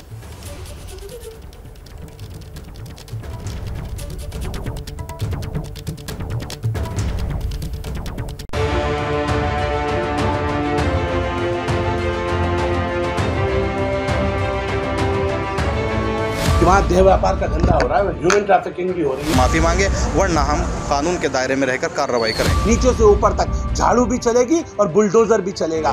क्या पिरान कलियर दरगाह अपराधियों का पनाहगाह बन गया है? क्या नशाखोरी और मानव तस्करी का अड्डा बन गया है आस्था का केंद्र? उत्तराखंड वक्फ बोर्ड के चेयरमैन शादाब शम्स के लगाए आरोपों के बाद पिरान कलियर दरगाह सवालों से घिर गया है कि जहां से लोग मांगने आते हैं आज वो गंदगी का अड्डा बन गया है। आज वहाँ मेरी कई पुलिस अधिकारियों से LIU के साथियों से बात हुई तो कह रहे हैं कि ह्यूमन ट्रैफिकिंग का सबसे बड़ा केंद्र आज की डेट में वो बना है। आज की डेट में पिरान कलियर ड्रग्स का बड़ा केंद्र बन चुका है। पिरान कलियर आज की डेट में वेश्यावृत्ति का अड्डा बन चुका है। शादाब शम्स ने उस दरगाह पर सवाल खड़ा किया है जिससे करोड़ों हिंदुस्तानियों की आस्था जुड़ी हुई है। उस आस्था की गवाह है ये तस्वीरें। क्या राजा क्या रंग, मजार पर मत्था टेकने हर कोई जाता है। पिरान कलियर दरगाह में देश ही नहीं बल्कि विदेशों से भी जायरीन पहुंचते हैं। शादाब शम्स के बयान से हड़कंप मच गया है। इनकी सबकी सफाई करेंगे, एक भी गलत आदमी को हम पिरान कलियर में रुकने नहीं देंगे। पूरी तरह से नीचे से ऊपर तक झाड़ू भी चलेगी और बुलडोजर भी चलेगा। पिरान के प्रबंधकों के ऊपर शम्स ने आरोपों की बौछार कर दी, लेकिन ये नहीं बताया कि वो कौन लोग हैं जो आस्था के केंद्र पर गलत कारोबार कर रहे हैं। बयान पर सियासत भी शुरू हो गई है। AIMIM के अध्यक्ष ने उत्तराखंड वक्फ बोर्ड के चेयरमैन पर हमला बोला है। वो जो बयान है उनका वो बचकाना बयान है, उस बयान में कहीं से कहीं तक कोई सच्चाई नहीं है। और इसी पर ज्यादा जानकारी के साथ हमारे सहयोगी ध्रुव मिश्रा हमारे साथ जुड़ गए हैं। ध्रुव, कई प्रकार के आरोप शादाब शम्स ने, जो कि गंभीर आरोप हैं, वो बाजार प्रबंधकों पर लगाए हैं। हालांकि उन्होंने ये स्पष्ट रूप से नहीं कहा है, किसी का नाम नहीं लिया है, लेकिन प्रबंधकों का क्या कहना है, क्योंकि इस मामले को लेकर अब सियासत भी तेज हो गई है। जी बिल्कुल, देखिए सियासत तो तेज हो ही गई है। जहां कांग्रेस एक तरफ कह रही है कि प्रदेश में जब आपकी सरकार है, और प्राण कलियर में ही जो है थाना भी है, वहां पर प्राण कलियर दरगाह के अंदर ही जो है लगा हुआ बिल्कुल थाना है, तब इस तरीके की घटनाएं हो रही हैं। तो कहीं ना कहीं ये सवाल जो है प्रदेश सरकार पर भी उठाते हैं, क्योंकि जिस तरीके से अभी कुछ महीने पहले आपको मैं बताऊं तो यहाँ पर एक वेरिफिकेशन ड्राइव चली थी। तो उस वेरिफिकेशन ड्राइव में प्राण कलियर के आसपास के एरियाज में जब पुलिस वाले गए थे चेक करने के लिए, तो कुछ लोग, क्योंकि देश विदेश से लोग आते हैं, और आपको बताऊं कि यहाँ पर काफ़ी दिनों तक रहते हैं, क्योंकि सब्र, यहाँ ये कहा जाता है कि साबिर के नाम से ये मशहूर है। सब्र करने का एक यहाँ पर एक अलग वो है। तो यहाँ कई सारे लोग रहते हैं, कई दिनों तक रहते हैं। जब ये वेरिफिकेशन ड्राइव चली थी तब भी कुछ चीज़ें ये सामने आई थी कि कई लोगों से जब उनके पता पूछा गया, कुछ पूछे गया, तो वो लोग जो है ना तो उनके पास आधार कार्ड था, ना कोई ऐसे डॉक्यूमेंट थे, और तमाम ऐसी संदिग्ध गतिविधियाँ भी यहाँ पर जिस तरीके से जो ये आरोप ये लगा रहे हैं शादाब शम्स, तो इस बारे में जो है आस पास के जो कुछ यहाँ जो मदरसे चलते हैं, उसके एक मौलाना ने भी ये बात डायरेक्ट लिखित में ये कही है कि ऐसी चीज़ें हो रही हैं जिससे कि बच्चों पर भी असर पड़ रहा है। तो उसको भी, उस बिना पर भी शादाब शम्स ने, ये जो मेरी बात हुई शादाब शम्स से, तो उन्होंने कहा कि जब आसपास के मदरसों के जो लोगों ने जब लिखित में ये शिकायतें दी, तो कहीं ना कहीं ये तरीके के आरोप लगाए गए हैं, और जिस तरीके से गंदगी की बात कही गई है, तो बहुत ज़्यादा, अगर आप देखें जब वहाँ जा कर के, तो काफ़ी ज़्यादा गंदगी की जो स्थिति है, तो कहीं ना कहीं उसको सफाई करना, और जो आसपास जिस तरीके से जो क्राइम की गतिविधियां हैं या ह्यूमन ट्रैफिकिंग के जो आरोप लगाए हैं, तो उनको रोकने के लिए भी जो है सरकार ये कदम उठाएगी, इस तरीके का कहना है शादाब शम्स का। जी, और रुक कर इस वक्त की बड़ी खबर का। बड़ी खबर आपको बता दें, दिल्ली के सीएम अरविंद केजरीवाल इन दिनों गुजरात के वोटरों को साधने में जुटे हुए हैं। अहमदाबाद में केजरीवाल एक ऑटो वाले के यहाँ ऑटो में बैठकर खाना खाने जा रहे थे, लेकिन सुरक्षा को लेकर पुलिस ने उन्हें रोका तो विवाद हो गया। तो ऑटो में बैठने से रोकने पर भड़क गए अरविंद केजरीवाल। ऑटो में बैठकर जा रहे थे एक ऑटो रिक्शा ड्राइवर के घर खाना खाने के लिए। ऑटो में जाने के लिए आप मुझे अरेस्ट नहीं कर सकते। गुजरात विधानसभा चुनाव में ताल ठोक रहे अरविंद केजरीवाल का ये वीडियो खूब वायरल हो रहा है। वायरल वीडियो में पुलिस और केजरीवाल के बीच नोकझोंक हो रही है।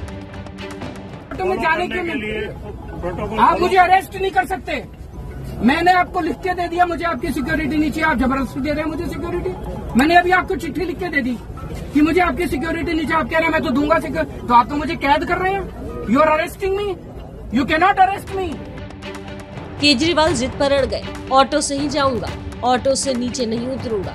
ऑटो मोड वाले केजरीवाल की नई तस्वीर आई है अहमदाबाद से। गुजरात में इस साल के अंत में विधानसभा चुनाव होना है। सियासी जमीन तैयार करने के लिए केजरीवाल इन दिनों खूब पसीना बहा रहे हैं। अहमदाबाद में डेरा जमाए हुए हैं, ऑटो वालों की समस्या सुन रहे हैं। इसी दौरान एक ऑटो वाले ने घर पर खाना खाने का निमंत्रण दिया। उसी ऑटो वाले के घर जाने के लिए केजरीवाल ऑटो से ही निकल पड़े। ऑटो में बैठे केजरीवाल को देख पुलिस वालों के होश उड़ गए, ऑटो को रोक लिया। वीआईपी सिक्योरिटी के लिए सब कम्युनिकेट हुआ है स्टेट गवर्नमेंट, पर मेरे को नहीं चाहिए आपकी सिक्योरिटी। आप जबरदस्ती दे रहे हैं सिक्योरिटी, मुझे नहीं चाहिए आपकी सिक्योरिटी। मुझे आपकी सिक्योरिटी नहीं चाहिए। मुझे जनता में जाना है, मुझे जनता में जाना है। मुझे आपकी सिक्योरिटी नहीं चाहिए। आप अपनी सिक्योरिटी अपने मुख्यमंत्री को दीजिए, आप अपनी सिक्योरिटी अपने मंत्रियों को दीजिए। मैं जनता का आदमी हूँ। हम जनता में जा रहे हैं। अब इसे केजरीवाल का चुनावी स्टंट कहिए या फिर कुछ और। काफी देर तक बहस चलती रही। न केजरीवाल मानने को तैयार थे और न ही पुलिस वाले। आप मुझे अरेस्ट नहीं कर सकते। मैंने आपको लिख के दे दिया, मुझे आपकी सिक्योरिटी नहीं चाहिए। आप जबरदस्ती दे रहे हैं मुझे सिक्योरिटी। मैंने अभी आपको चिट्ठी लिख के दे दी कि मुझे आपकी सिक्योरिटी नहीं चाहिए। आप कह रहे हैं मैं तो दूंगा सिक्योरिटी, तो आप तो मुझे कैद कर रहे हैं। You are arresting me, you can not arrest me. आखिरकार अहमदाबाद पुलिस को बात माननी पड़ी। केजरीवाल ऑटो में बैठकर खाना खाने पहुंचे।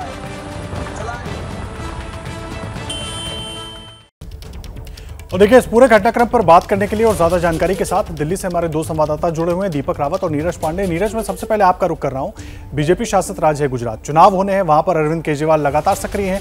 फिर इस तरह की बहस, इस तरह के घटनाक्रम के मायने कैसे निकालें, वजह क्या रही इसके पीछे? आदर्श, दरअसल ये जमीन तलाशने की कोशिश है। भारतीय जनता पार्टी की सरकार है वहाँ पे और लंबे समय से वहाँ सरकार है। नरेंद्र मोदी वहाँ मुख्यमंत्री रहे, उसके बाद कई और मुख्यमंत्री लगातार बने रहे, 3 मुख्यमंत्री। तो अब आम आदमी पार्टी को चूंकि वहाँ पे कांग्रेस कमज़ोर दिखाई पड़ रही, तो आम आदमी पार्टी अपने लिए जमीन तलाश रही कि शायद उसके लिए वहाँ पर कुछ अच्छा मौका हो और अच्छी चुनाव में अच्छी बढ़त हो। लेकिन इस बीच भारतीय जनता पार्टी के कई नेताओं ने लगातार ट्वीट करके एक और चिट्ठी वायरल की है, जिसमें अरविंद केजरीवाल की तरफ से, उनके ऑफिस की तरफ से सिक्योरिटी की डिमांड की गई थी। इसके अलावा उस ऑटो ड्राइवर के भी वीडियो लगातार अपलोड किए जा रहे हैं भारतीय जनता पार्टी के नेताओं के द्वारा कि यही ऑटो ड्राइवर पंजाब में भी इसी तरह के सवाल पूछता और ऑटो चलाता नजर आया, और यही ऑटो ड्राइवर अहमदाबाद गुजरात में भी दिखाई पड़ रहा है। तो दरअसल भारतीय जनता पार्टी और आम पंजाब वाला और गुजरात वाला एक है कि नहीं, इस पर थोड़ा संशय है, लेकिन सवाल जवाब बिल्कुल एक जैसा हुआ था पंजाब में भी और गुजरात में भी। बिल्कुल सवाल जवाब एक जैसा हुआ दर्शक, लेकिन भारतीय जनता पार्टी के जो नेता हैं लगातार ट्वीट कर रहे हैं और कह रहे हैं स्क्रिप्ट एक है। जैसे पंजाब में स्क्रिप्ट लिखी अरविंद केजरीवाल ने, वैसी ही स्क्रिप्ट गुजरात में लिख रहे हैं। और निश्चित रूप में आम आदमी पार्टी उन्हीं राज्यों में तलाश रही है अपनी जगह जहां पर कांग्रेस कमजोर है। चाहे पंजाब का आप देख लें, चाहे ये गुजरात का देख लें, या दूसरे जिन राज्यों में कांग्रेस कमजोर हुई है वहाँ आम आदमी पार्टी अपने लिए जगह तलाश है। तो गुजरात में भी आम आदमी पार्टी अपने लिए जगह तलाश रही है। अब देखना ये होगा कि गुजरात की जनता आम आदमी पार्टी पर कितना भरोसा जताती है। लेकिन इतना तय है कि आम आदमी पार्टी ने वहां प्रमुख तौर पर विपक्षी पार्टी के रूप में अपनी उपस्थिति दर्ज करार दी है, और कहीं ना कहीं भारतीय जनता पार्टी के लिए इस तरह की हालात पैदा कर रहे हैं कि भारतीय जनता पार्टी उन्हें एक पार्टी के तौर पर वहां गंभीरता से लेने लगी है। आप रहे नीरज हमारे साथ। दीपक रावत भी दिल्ली से जुड़े हुए। दीपक, बड़ा सवाल यह है कि आमतौर पर एक मुख्यमंत्री अगर दूसरे राज्य में जाता है तो उसके कुछ तय प्रोटोकॉल होते हैं। ठीक है, वहां पर आप चुनावी जमीन तलाश रहे हैं, उसके लिए लगातार आपको कोशिश है कि आप जनता के साथ जुड़ें, लेकिन इस तरह की बहस में पड़ने का मतलब क्या था, या इसके जरिए क्या संदेश देने की कोशिश आम आदमी पार्टी कर रही है? यहाँ पर आप एसयूवी में घूमते हैं, यहाँ पर सुरक्षा आपके साथ होती है, गुजरात जहां चुनाव होने हैं वहां पर आप ज्यादा से ज्यादा अपने आप को आम आदमी दिखाना चाहते हैं। जी आदर्श, साफ तौर पर अगर ऑटो कनेक्शन की बात करें तो ये पुराना कनेक्शन है अरविंद केजरीवाल का। दिल्ली में भी जब उन्होंने चुनाव लड़ा था तो उनका स्टाइल यही था कि ऑटो वालों के जरिए उन्होंने प्रचार करवाया। पंजाब की बात हम कर रहे हैं तो लुधियाना में उन्होंने इसी तरीके से एक ऑटो चालक के घर गए, वहां खाना खाया, उस दौरान भी उसी ऑटो चालक के साथ बैठकर वो घर गए। अब गुजरात में भी वही करने की कोशिश है कि कहीं ना कहीं ऑटो चालकों के बीच अपनी जगह बनाई जा सके, और उसके कई सारे नतीजे जो है वो कह रहे हैं कि उनको बेहतर मिलेंगे, क्योंकि जैसे जैसे जो लोग ये सड़कों पर निकलते हैं वो ज्यादा बेहतर तरीके से प्रचार कर सकते हैं। जहां तक प्रोटोकॉल की बात है तो उस पर अरविंद केजरीवाल का साफ तौर पर यह कहना है कि मैं खुद से यह कह रहा हूं कि मुझे इस जगह पर जाने के लिए आपकी सिक्योरिटी की जरूरत नहीं है, तो आप मुझे जबरन क्यों रोक रहे हैं? इससे पहले मैं पंजाब में भी गया, वहां पर भी मैंने प्रचार किया, उस दौरान मुझे नहीं रोका गया, तब भी मैं ऑटो में बैठा हुआ था, तभी मैं एक ऑटो चालक के घर पे गया, उस दौरान मुझे किसी ने नहीं रोका, तो आप यहां पर इस तरीके से क्यों रोक रहे हैं? मुझे आपकी सिक्योरिटी की जरूरत नहीं है। तो दोनों के बीच में इस बात को लेकर बहस है। जहां तक एक बीजेपी एक चिट्ठी जो दिखा रही है कि खुद इन्होंने एक सिक्योरिटी मांगी थी जब भगवंत मान और अरविंद केजरीवाल की रैली थी, तो ये मैं आपको बता दूं कि ये अप्रैल महीने की चिट्ठी है, जब पहली बार अरविंद केजरीवाल ने एक बड़ी रैली की शुरुआत की थी। तब भगवंत मान उनके साथ थे, तिरंगा रैली उन्होंने निकाली थी, और उनके कुछ नेताओं ने, जो कि गुजरात में उनके नेता हैं, उन्होंने कहा था कि सिक्योरिटी थ्रेट हो सकता है। उस दौरान बातचीत की गई थी, लेकिन उसके बाद से दोबारा कभी ऐसी चिट्ठी नहीं लिखी गई। इस तरीके की बातें आम आदमी पार्टी की तरफ से कही जा रही है। तो खास तौर पर अरविंद केजरीवाल, जिस तरीके से नीरज बता रहे थे कि अरविंद केजरीवाल उन राज्यों में ज्यादा सक्रिय हैं, उन जगहों पर अपनी जमीन तलाश रहे हैं जहां पर कांग्रेस कमजोर है, नंबर 2 पार्टी बनाने की कोशिश अरविंद केजरीवाल की है, और 2024 से पहले गुजरात और हिमाचल बहुत जरूरी है आम आदमी पार्टी के लिए। यही वजह है कि गुजरात में अरविंद केजरीवाल हर तीसरे दिन, हर चौथे दिन आपको नजर आते हैं। 2 दिन के चुनावी दौरे पर वो हैं, आज उनका दूसरा दिन है, और इस दौरान लगातार हर वर्ग के लोगों से वो मिलने की कोशिश कर रहे हैं।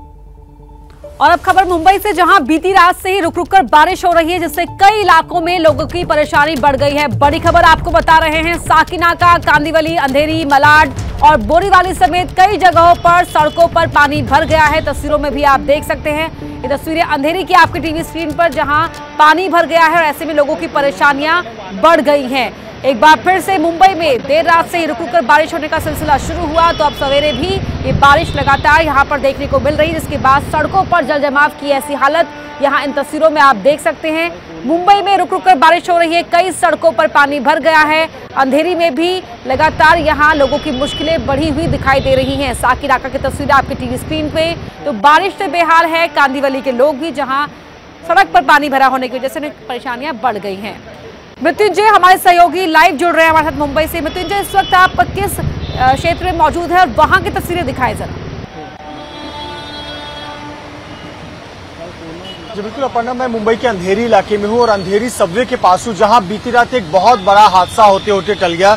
तस्वीरें आपको दिखाते हैं, ये अंधेरी का सबवे है, बहुत महत्वपूर्ण सबवे है क्योंकि ये अंधेरी ईस्ट और अंधेरी वेस्ट को जोड़ता है, यानी यात्रियों के कम से कम आधे घंटे का समय बचाता है। लेकिन बीती रात यहाँ एक बड़ा हादसा हुआ क्योंकि यहाँ जब भी बारिश होती है, थोड़ी सी बारिश में ये सबवे भर जाता है।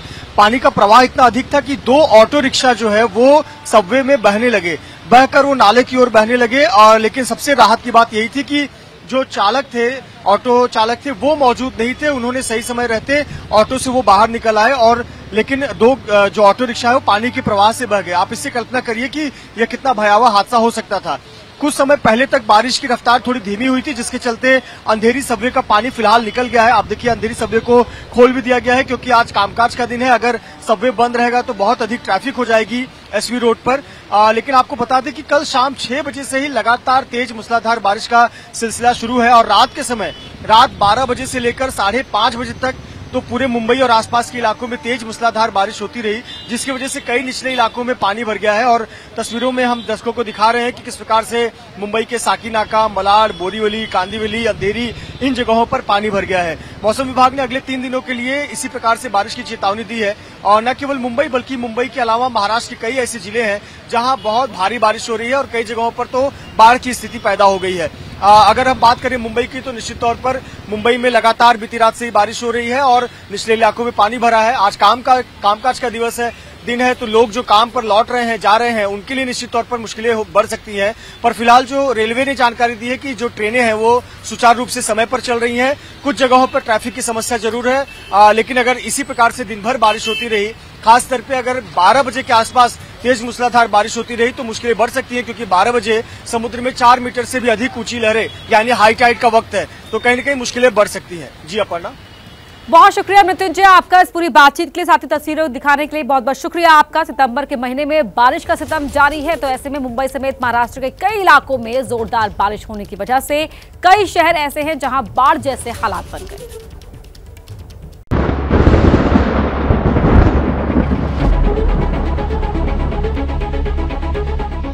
महाराष्ट्र में इन दिनों बारिश ने लोगों की मुसीबतें बढ़ा दी है।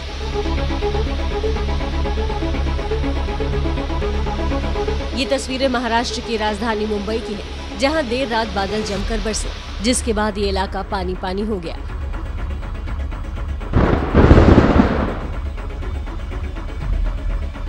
देर रात हुई इस बारिश के बाद मुंबई की कई सड़कों पर पानी भर गया, जिसकी वजह से लोगों को मुसीबत का सामना करना पड़ा।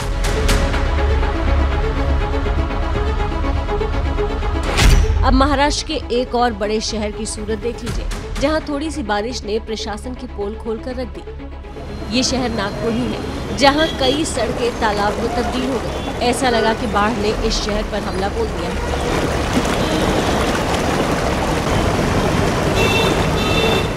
इतना ही नहीं, 1.25 घंटे की बारिश में नागपुर इंटरनेशनल एयरपोर्ट जाने वाली सड़क डूब सी गई। वहीं कुछ इलाकों में अपनी मंजिल तक पहुंचने के लिए लोगों को घुटने भर पानी को पार कर जाना पड़ा। लोग नागपुर के जब एयरपोर्ट पर पहुंचते हैं तो वहां से नागपुर शहर की ओर आने वाला जो रास्ता है, उस रास्ते की स्थिति ऐसी है। आप देख सकते हैं कि कार जो एयरपोर्ट की ओर जा रही है वो किन स्थितियों में एयरपोर्ट के इलाके में प्रवेश कर रही है। नागपुर एयरपोर्ट से जो नागपुर वर्धा रोड पे आने मिलने वाली जो सड़क है, वहां पर करीब करीब तालाब जैसी स्थिति बन गई है। वहीं महाराष्ट्र के कई इलाकों के लोगों को अभी आसमानी आफत से राहत मिलती नहीं दिख रही है। मौसम विभाग ने कई इलाकों में आगे भी बारिश का अलर्ट जारी किया है। महाराष्ट्र का हाल आपने देखा, वहीं उत्तराखंड में भी बारिश ने लोगों की मुसीबतें बढ़ा दी हैं। कहीं बरसाती नाला तांडव मचा रहा है तो कहीं दरकते पहाड़ ने लोगों का जीना मुहाल कर रखा है। पहाड़ों पर हो रही बारिश ने लोगों की रफ्तार पर ब्रेक लगा दिया है। वहां की सड़कों पर पहाड़ों से रोज गिर रहे पत्थर लोगों की जान पर बनाए हैं। अब जरा जोशीमठ से इन तस्वीरों को देखिए। ये बद्रीनाथ हाईवे है जिस पर लोग रोजाना सफर करते थे, लेकिन आज पानी की लहरों से लड़ रहे हैं। दरअसल अचानक पहाड़ों से निकलने वाले झरने में पानी की रफ्तार तेज हो गई, जिसकी वजह से वहां गुजर रही एक कार बीच में ही फंस गई। उसके बाद शुरू हुआ उससे जूझने का सिलसिला। 3 लोग मिलकर भी कार को बाहर निकालने में कई घंटों तक कामयाब नहीं हो सके। इस दौरान वहां कई गाड़ियां इस इंतजार में खड़ी रहीं कि कार निकलने के बाद वो अपनी मंजिलों तक पहुंचेंगी। इधर झरने के पानी की लहरें भी डराती रहीं।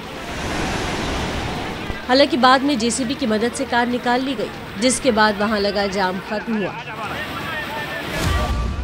अब जरा एक दूसरी तस्वीर देखिए, जिसमें प्रशासन की लापरवाही साफ तौर पर देखने को मिलेगी। इस तरह सड़क को पार करना बेहद खतरनाक है।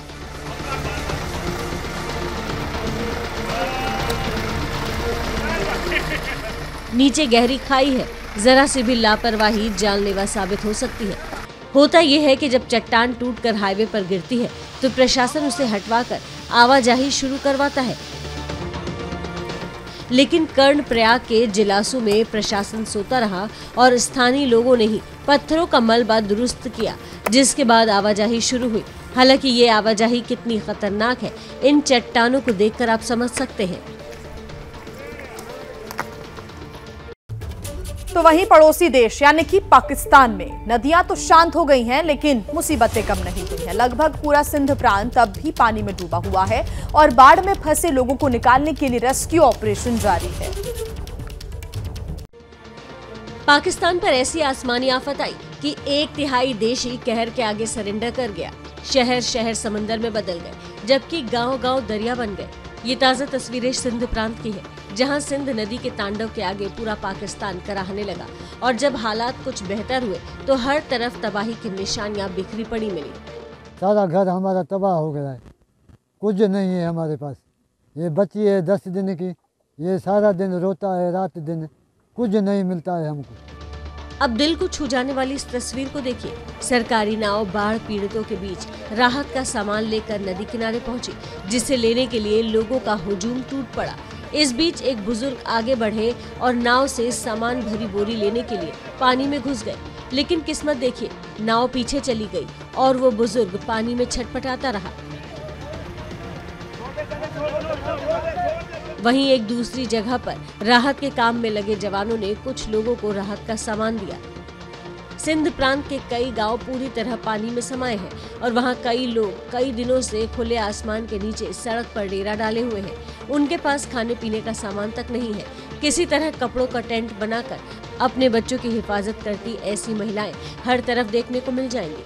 न मस्जिदें बची, न मदरसे और न ही मकान और फसलें। तबाही इतनी बड़ी आई कि सब कुछ नेस्ता नाबूद हो गया। हमारे पास कोई आया ही नहीं कि कुछ नहीं हुआ, सारा घर हमारा जो है ना देखो ये टूट गया। राजनीति और आर्थिक तौर पर सबसे बुरे दौर से गुजर रहे पाकिस्तान ने मदद के लिए हर तरफ हाथ फैलाया है और मदद भी की जा रही है, लेकिन कहा जा रहा है कि बाढ़ प्रभावित इलाकों से पानी निकालने में 3 से 4 महीने भी लग सकते हैं। तब तक इन लोगों का क्या होगा कोई नहीं जानता, क्योंकि वहां की सरकार हाथ खड़े कर चुकी है।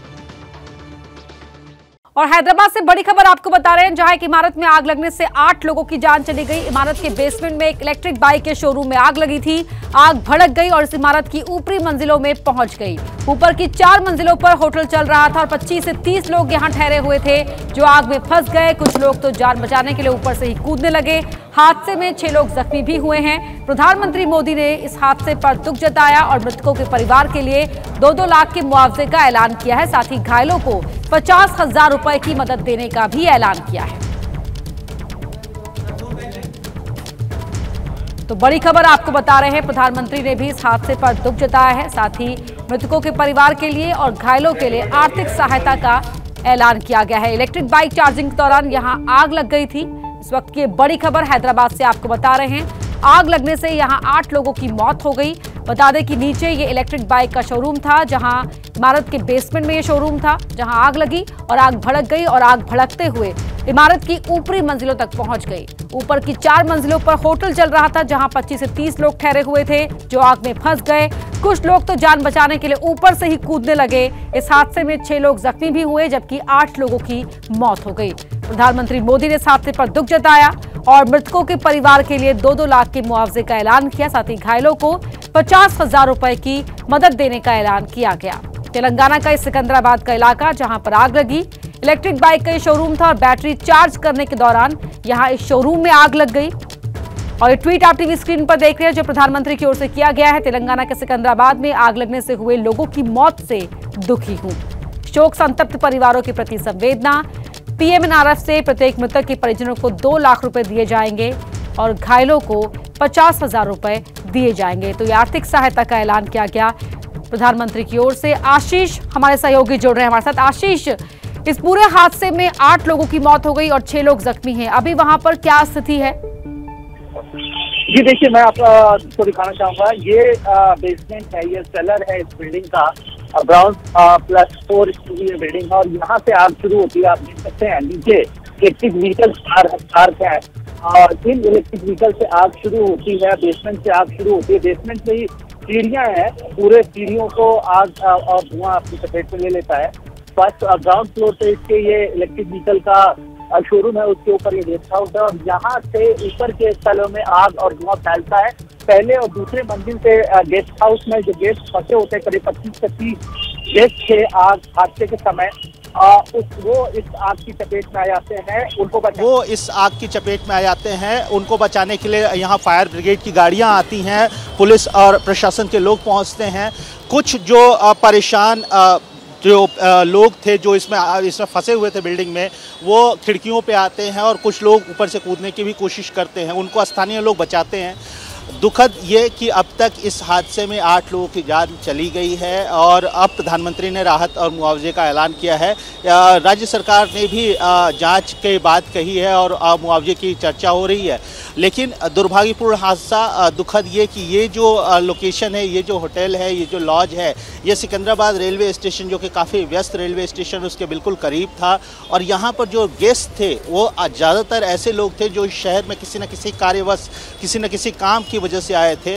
मृतकों में एक शख्स की पहचान दिल्ली के निवासी के रूप में हुई है, एक शख्स की पहचान चेन्नई के निवासी के रूप में हुई है, एक विजयवाड़ा के निवासी के रूप में हुई है। तो कई अलग अलग शहरों से लोग जो आए थे अपने काम के लिए और इस लॉज में, इस होटल में ठहरे हुए थे।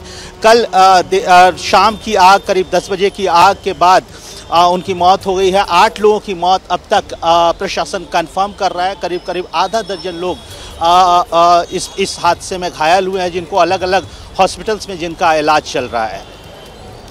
आशीष बने रहिए हमारे साथ। तस्वीरें भी हम दर्शकों को दिखा रहे हैं जहां जिस एरिया में ये आग लगी, यहाँ पर नीचे बेसमेंट में इलेक्ट्रिक बाइक का शोरूम था और ऊपर बिल्डिंग में 4 फ्लोर में होटल चल रहा था, जहां पर लोग अलग अलग जगहों से आकर ठहरे हुए थे। और आग शोरूम से जब लगी तो उसके बाद आग ऊपर के हिस्से में भी पहुंच गई, जिसमें लोग झुलस गए और कई लोग जान बचाने के नीचे कूद पड़े।